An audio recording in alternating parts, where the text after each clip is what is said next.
How's it going, guys? So if you found our video right now, you probably have a friend or you Googled and you're trying to figure out what is Brazilian Jiu-Jitsu. Either you found out that's a pretty quickly growing sport or martial art, or you have some friends that have tried it, or perhaps you went down like a self-defense rabbit hole and you heard about this thing called Brazilian Jiu-Jitsu and you're just trying to figure out what it is. So I just want to give you like a short insight to give you a little bit of the cliff notes of what you can expect in the martial art of Brazilian Jiu-Jitsu. So if you don't have any background, I'd like to start by saying it's a grappling art. So in general, Jiu-Jitsu practice does not include strikes. If you're looking at it from a self-defense perspective, that doesn't mean that it doesn't take into consideration strikes, but the sport aspect of it and how it's generally practiced, doesn't include any kind of striking. Grappling is generally grabbing, wrestling, kind of jostling with your opponent for position, and different grappling arts have a different hierarchy of positions. Where Brazilian Jiu-Jitsu enters that and differentiates itself from Judo, wrestling, Sambo, which are other grappling arts, is the conception of the guard. The guard, I'm just going to demonstrate it with my partner Anna here, is originally, this is the closed guard, is where even though I'm on my back, my opponent is on top, I'm still in an offensive position.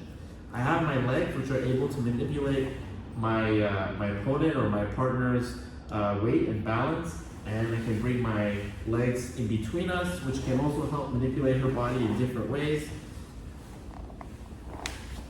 to break her structure, to move her around. And this is something that's novel in my belief of how Jiu-Jitsu kind of changed the landscape of combat and self-defense, in where the person who's on bottom, who's traditionally seen as automatically losing the fight, is now a viable contender, both to defend themselves and even to inflict damage or harm to the person on top of them. Now, from my perspective, when I practice Jiu-Jitsu, I don't think of it as a sport. I don't really think of it as a combat. It's just a game. And the game's got different rules and different objectives. So sometimes the game might be, I'm on my back, and my opponent is on top of me, and I'm trying to find a way to get my opponent onto her back.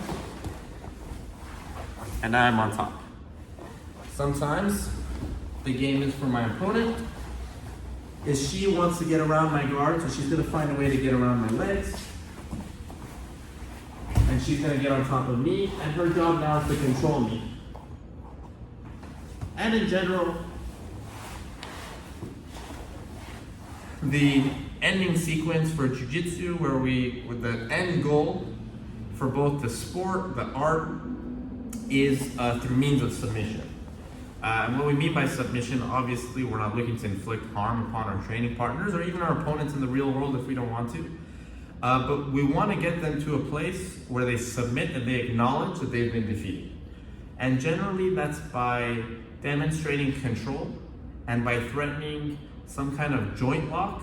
So shoulder rotation, hyperextension of a joint like the elbow, the wrist, knee, ankle, even occasionally the hip, neck, or by choking maneuver, which is generally applied through pressure on the carotid arteries. We generally don't practice air chokes. And that puts our opponent in an uncomfortable, threatening situation where they choose to submit, generally by tapping on their partner saying, hey, I'm done, you beat me. In training, in practice, we actually very rarely get to a place with our opponents where any harm is done. People aren't being passed out on the, Anna will demonstrate, put a choke on me, for instance. She has her legs around me, this is the back position. She has her arm around my throat. She's gonna start tightening my gi, the kimono, which is the traditional guard we use for training. Go ahead, and you're gonna hear my voice change, and before I even get close to passing out, I'm gonna tap on her and say, hey, she beat me, I submit.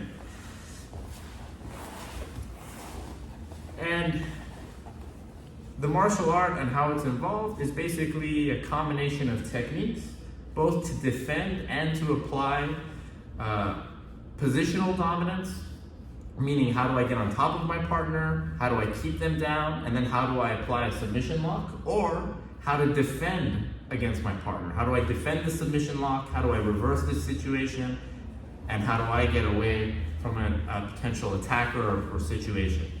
And the techniques revolve around that game being played, and that's kind of the gist of what Brazilian Jiu-Jitsu is.